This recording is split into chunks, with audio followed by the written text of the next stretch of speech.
The effects of LEGO on children.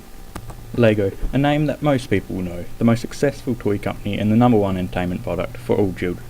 Though it is a beloved product to many people, it is not without its flaws, and some of these flaws could even affect children in the way they grow and behave. What I'm talking about is the use of colour-coded boxes, the overabundance of conflict and violence, as well as all of the sets using instructions. Gender segregation.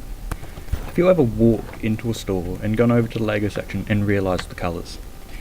There's two main colours, which are blue and pink, with blue for the boys and pink for the girls. Doesn't this seem to be strange, that they are in a completely different aisle from one another? This opens the question of, what if a girl wants to get a construction set or a dinosaur set, but they are both in the boys' aisle? And often it will feel strange because the girl has to go there and might feel out of place.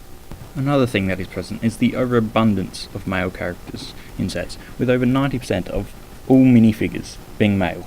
Now, I understand with having most of the characters in more historical sets being male, but as that is what it was like. But for the fantasy and city sets, why are there still so many males compared to females? Conflict.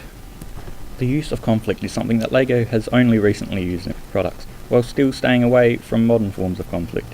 The conflict within the sets that has sparked some outrage from people who think that the conflict that is now being shown has increased the amount of violence within children and is a major factor in aggressive behaviour.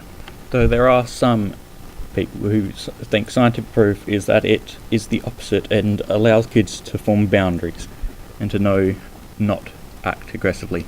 Instructions. The instructions, even though they allow for a much more extensive build and allow for people to be able to construct sets that are more specific, people feel that they are causing kids to become less creative, and that it has, in a whole, taken away from LEGO's creativity and not supporting linear paths, but teaching kids that following instructions is the best way to handle things.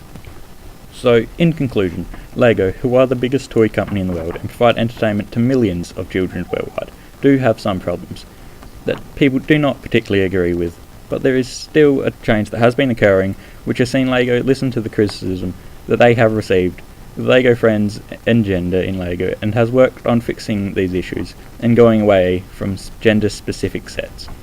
Thank you for listening.